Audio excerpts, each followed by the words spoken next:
Dr. Cella here, and I was going to save this for tomorrow, but it's Thanksgiving, and I think we'll all be busy, and I don't want anybody distracted during Thanksgiving, so I figured I'll put it up today. What we're seeing right now in 2021 is Army and Air Force are tagging a concept that might replace the kick. Now, the kick play has evolved from the zone option. It's pretty much the majority of what all three academies do in terms of the zone kick to lead the zone option. It's by far the number one thing they do. It's the answer when number one takes the quarterback and you put a third guy in the surface like a receiver to load that player, and then you run the quarterback off that block. So then the guy that's playing the quarterback in the triple option can't play the quarterback. That's the purpose of the kick. You get the block in at the hole, out at the hole with the B-back. The A-back leads outside the receiver's block and walls off the mic. I got this drawn up against a triple stack defense since I get more questions about that than anything else. So that's the kick play. Now, the big issue with the kick play is if you get into a game where teams are goal line in front of you or they're giving you a TNT alignment and you know you got to get the ball off tackle, well, you're going to run your quarterback to death. Especially if you run zone option, number two takes the pitch, you're going to run your quarterback to death. And see, Air Force especially started figuring out they don't want to do that. Now, Army, what their answer is, well, we'll just play a whole bunch of quarterbacks, but their quarterbacks have taken a beating this year. So both Air Force and Army started doing this, the crush concept. Now, crush is a term that Navy uses when the receiver, the heavy tackle, blocks down to build a wall in the C gap. So what's happening is they're taking the zone dive, and everybody's got the same job except the receiver crushes number one, or at least he blocks down. The A-back comes out that block and walls off the backer. Right, just like you saw up there. The difference is the quarterback takes the snap, jumps in the gap, points the ball just like he does on zone dive. He'll run through the ball, break off the receiver's play side, him get vertical and score. Now, there's nothing else you have to do different than the zone dive. Nothing's different than the zone dive. Nothing.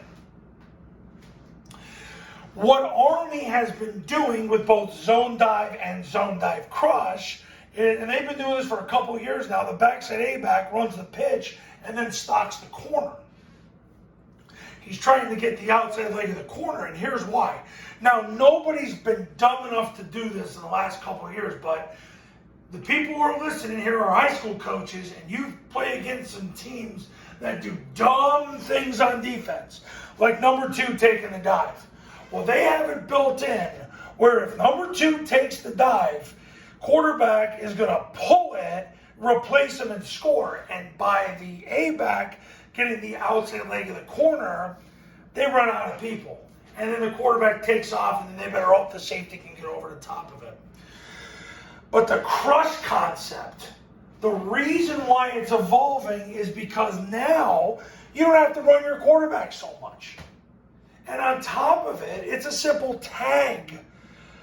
Down block, he blocks the mic, pitch and then stalk. And this is no different than zone dive, and this is no different than zone dive. Now, I'm going to get the question, well, how come when the quarterback does that, it's the same steps as triple? Well, you know what?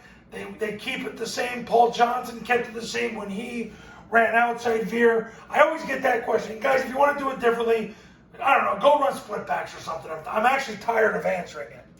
Just do what Paul Johnson and the Millionaires do. You'll win more freaking games. Okay, that's my little rant there.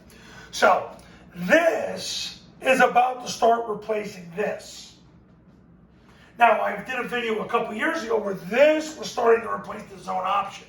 And that has come true. This is about to replace this. Right now, Air Force is running zone dive and the crush 20 times a game. Army's at about 18. That's a lot per game. So, this is slowly starting to evolve to replace this. Will it totally? That we have to wait and see. But they're doing this because it gives the B-back the ball instead of making the quarterback keep on running. So the quarterbacks don't get beaten up. Air Force figured it out. Army's starting to figure it out because they go through so many guys that aren't quarterbacks. So this is starting to replace that. So get ready in 2022 to use the crush concept. It's the same as zone dive. Receiver, the heavy tackle, blocks down. A-back comes off his block and blocks the nearest inside linebacker. And then number 2, pretty much, you hand the ball off. If 2 takes him, quarterback replaces him. It has not happened yet with Army and Air Force because college coordinators aren't stupid enough to put number 2 on the dive because then they run out of people on the perimeter. All right, I'm done. Happy Thanksgiving.